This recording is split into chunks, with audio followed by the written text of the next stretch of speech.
Desde muy temprana edad he visto y escuchado acerca de la vida, su origen y los cuestionamientos que tiene la ciencia en relación con esto. Recuerdo que en el colegio tuve una clase de biología que me gustaba muchísimo y la primera pregunta relacionada con la vida y su origen estuvo relacionada con una consulta de cómo llegaban los gusanos a las frutas frescas o que estaban en el árbol, y la consulta que realicé me generó una gran sorpresa, pues su respuesta no es tan fácil de entender, puesto que esta clase de preguntas tiene un trasfondo más grande y no es solo entender la definición o su origen, debía comprender el ciclo de las plantas, entre otras muchas cosas. Entonces, luego de 2 o 3 años, tuve el tema del origen de la vida en la clase de biología.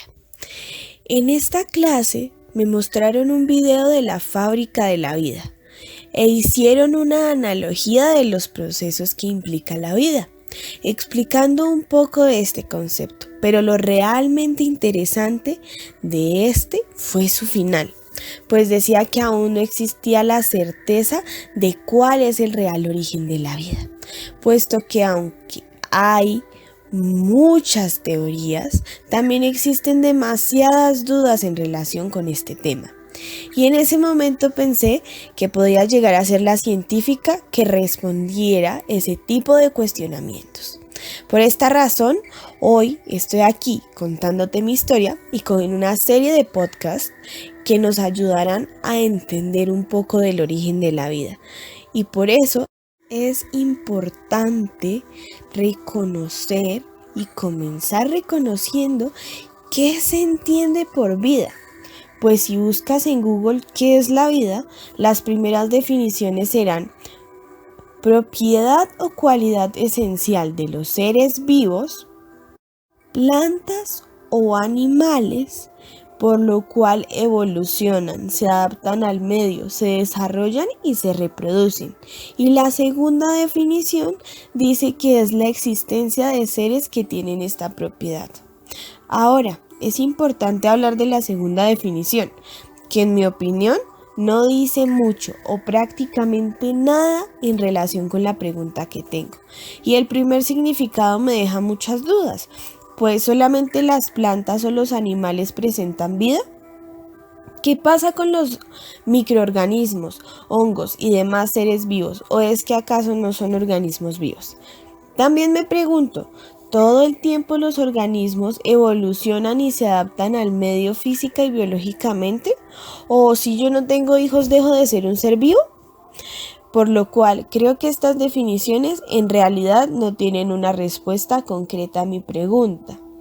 Bueno, pues me puse a la tarea de investigar en fuentes más confiables sobre la definición de vida y encontré que en diferentes campos del conocimiento existen diversas definiciones. Por ejemplo, desde la parte de la fisiología, durante muchos años, una definición biológica fue que cualquier sistema capaz de realizar una serie de funciones tales como comer, metabolizar, excretar, respirar, moverse, reproducirse, crecer o que responden a estímulos son considerados seres vivos.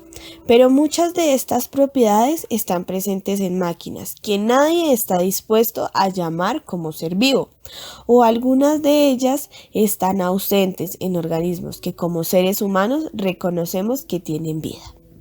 Desde la parte metabólica se describe un sistema vivo como un objeto con un límite definido, que intercambia continuamente algunos de sus materiales con el entorno, pero que no llegan a alterar las propiedades generales de la misma, o por lo menos en algún tiempo.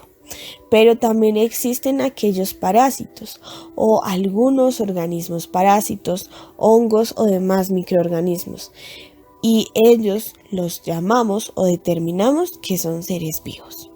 Desde la parte bioquímica, una definición bioquímica o biológica ve a los organismos vivos como un sistema que contiene información hereditaria reproducible, codificada en su ácido nucleico y que se metaboliza controlando la velocidad de las reacciones.